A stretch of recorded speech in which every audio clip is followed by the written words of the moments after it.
The 19th technique of narcissism is stonewalling.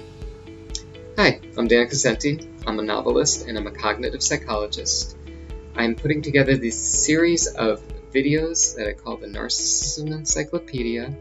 It's supposed to provide an alternative to a lot of the narcissism channels here. They do a great job on YouTube, and you should watch any number of our videos. They will help, but it's a little bit of a different take because it reviews the concepts of narcissism so that you can better understand the complex dynamics that are involved in narcissism that involve these basic building blocks. What are their techniques, motivations, fears, and I can't wait to get to these defenses against narcissism. If you don't want to wait for the next video to get another entry, or you're looking forward to one concept over another that might be in the way future, I haven't posted it yet, please go to my website, dancassenti.com. It has the whole Narcissism Encyclopedia up there. Granted, I'm providing a lot more content for these videos, but if you do go and look at that, you'll be able to see a lot of different content, and it'll give you briefer descriptions, but you will be able to access that there. Okay, so what is stonewalling? Gottman came up with the four horsemen of the marriage apocalypse, and one of them was stonewalling.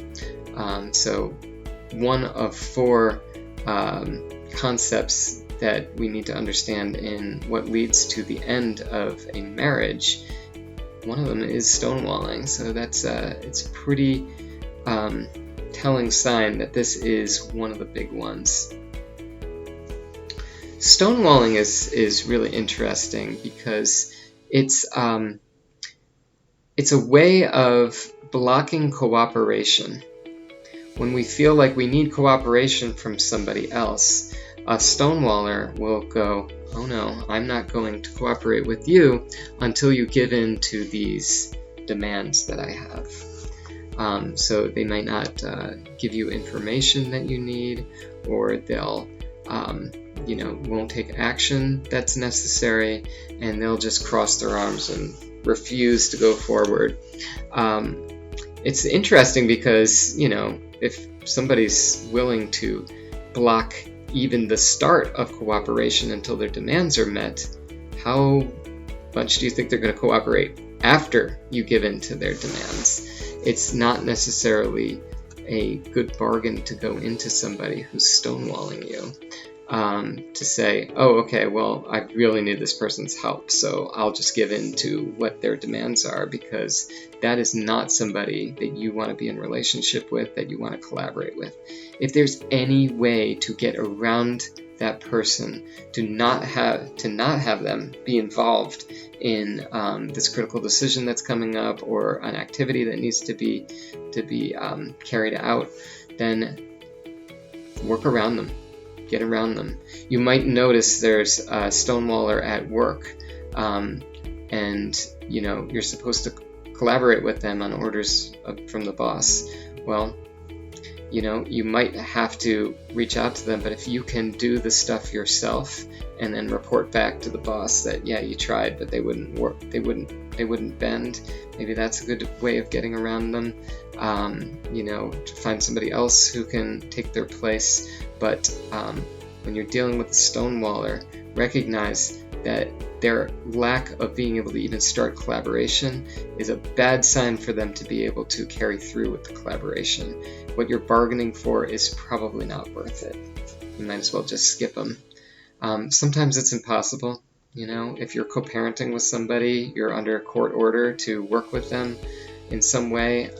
Unfortunately, there isn't much you can do, but do try to figure out ways that you can reduce that without giving too much into their demands, because really they're not going to be a good collaborator anyway. It's just a way to take control over you and to get you to do things. At the very least, if you notice stonewalling, let it be a guide for you to try to block collaboration with them in the future, and to inform others who are forcing you to work with them that this person never contributed anything to what you were trying to do. Okay, so if you like this video, please hit like, subscribe, comment, all three. I'm not trying to monetize this channel like a lot of content providers. I understand why they want to do that. I have no need to monetize this channel. My goals are to help other people avoid narcissistic relationships, to get out of abusive relationships, or to never start them in the first place. So if you did find this useful and want to be in service to others, please, all you have to do is hit like, subscribe. If you haven't done so already, you can leave a comment. That will help the Google algorithms know that they should be pushing these videos out to others as well. Okay, well, thanks. I'll see you next time, and I hope this helps.